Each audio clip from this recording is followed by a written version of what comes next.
Je suis Philippe Lemonnier, je suis le fondateur de la société Pacific Venturi qui a pour mission d'aider les organisations et les individus à mieux comprendre le monde, l'humain et demain.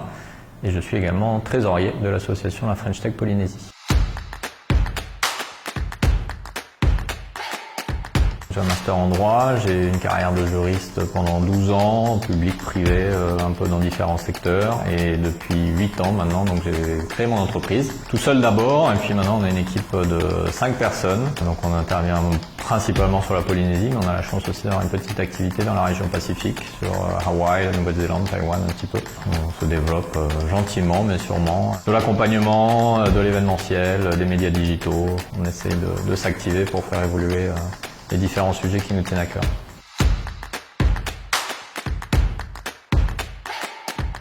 Enfin, pour moi, la résilience, c'est vraiment la capacité à apprendre de tous les événements de la vie, de ce qu'on a vécu, d'être capable d'en tirer un maximum de leçons. En Polynésie, ça veut dire être conscient aussi de notre réalité insulaire, de comprendre quels sont nos challenges, mais aussi nos atouts en tant que pays océanique et insulaire, et d'identifier des solutions qui vont correspondre à nos besoins. Et au fur et à mesure de nos expérimentations, d'essayer de toujours faire mieux et d'apprendre de tout ce qu'on a fait, de nos erreurs comme de nos succès.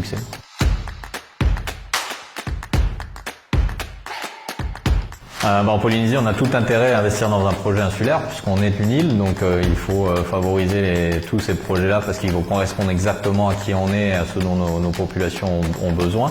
On peut bien sûr s'inspirer d'ailleurs des continents, mais nos spécificités sont là et il faut en tirer le meilleur et les accepter. Et puis je suis convaincu que dans le contexte actuel dans lequel on vit, de challenges existentiels comme le changement climatique et bien d'autres, les îles ont une histoire de résilience et d'adaptation à des environnements relativement complexes. On a l'expérience et l'héritage, on va dire, de générations de gens qui ont réfléchi à ces problèmes-là, qui aujourd'hui touchent le monde entier. Donc c'est encore plus important les projets innovants insulaires aujourd'hui, plus que pour les îles, mais pour le monde dans son entier.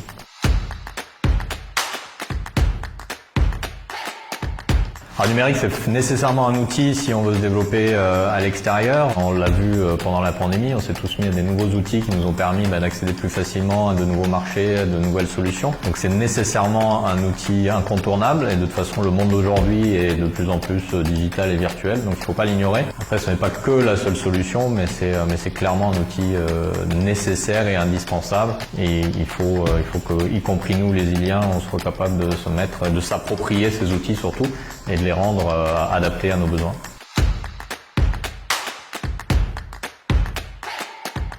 Je pense que notre pays est par nature entrepreneur. Pendant des générations, les Polynésiens ont démontré leur capacité d'entrepreneuriat en allant développer des îles à partir de rien. Donc je pense qu'il faut juste revenir à nos racines, à nos bases. On a la nécessité d'être entrepreneur dans un environnement où on a des ressources limitées, des opportunités limitées, mais du coup ça ne fait qu'augmenter notre capacité créative et notre capacité d'adaptation. Donc je pense qu'on a toutes les conditions pour développer l'entrepreneuriat et pour le diffuser un maximum dans toute la population locale.